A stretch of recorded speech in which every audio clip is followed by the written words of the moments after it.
Processo de independência. Durante a regência de Dom Pedro no Brasil, as cortes portuguesas continuavam a tomar medidas que aumentavam a insatisfação dos brasileiros com Portugal. Destacam-se aqui os decretos das cortes que estipulavam a remoção e a transferência para Portugal das principais instituições administrativas que haviam sido instaladas no Brasil por Dom João VI. O envio de novas tropas portuguesas ao Rio de Janeiro e a mais grave de todas, a exigência do retorno imediato para Lisboa do príncipe regente Dom Pedro. Esses decretos, somados à intransigência das cortes durante as negociações e ao tratamento inadequado dado aos brasileiros, reforçaram a tendência no Brasil para a separação, para a sua independência. Surgiu a partir daí todo um movimento formado pela elite brasileira para que Dom Pedro permanecesse no Brasil. Esse movimento resultou em 9 de janeiro de 1822, no famoso Dia do Fico. Nesse dia, durante uma audiência do Senado, Dom Pedro teria dito as seguintes palavras: "Como é para o bem de todos e felicidade geral da nação, estou pronto, digo ao povo que fico." Mesmo com o teor dessas palavras, os historiadores afirmam que ainda havia uma vontade em muitos de que o Brasil mantivesse vínculo com Portugal. A sequência de acontecimentos foi levando o Brasil ao caminho da ruptura, ou seja, da independência.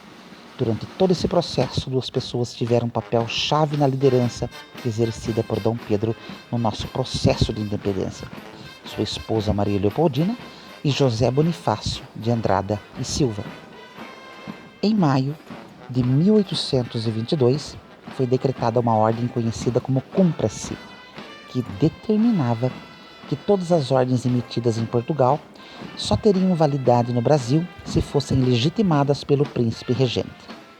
Em junho de 1822, foi decretada a convocação para a formação de uma Assembleia Constituinte no Brasil. Essas 2 medidas reforçaram a visão de que Dom Pedro possuía apoio interno suficiente para desafiar as cortes portuguesas.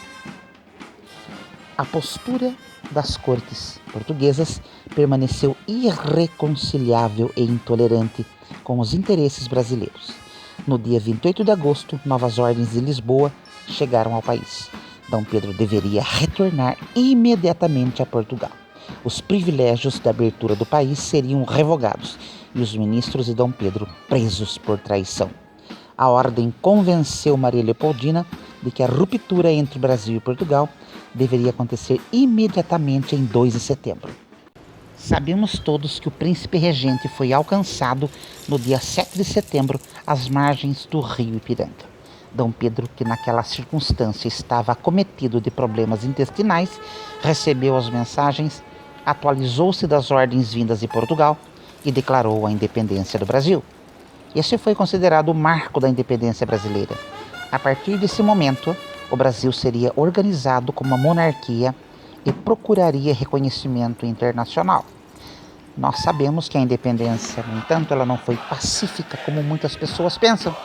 Uma guerra de independência foi travada entre brasileiros, que aqui a gente inclui brasileiros e portugueses favoráveis à nossa independência, e portugueses em diferentes partes do Brasil. Essa guerra foi travada porque algumas das províncias negaram-se a declarar lealdade ao movimento independentista iniciado por Dom Pedro. Foi necessário mobilizar tropas para garantir a unidade territorial do nosso país. Sabemos que foram travados combates em diferentes partes do Brasil. Províncias rebeldes como Pará, Maranhão, Piauí, Ceará, Bahia e Cisplatina.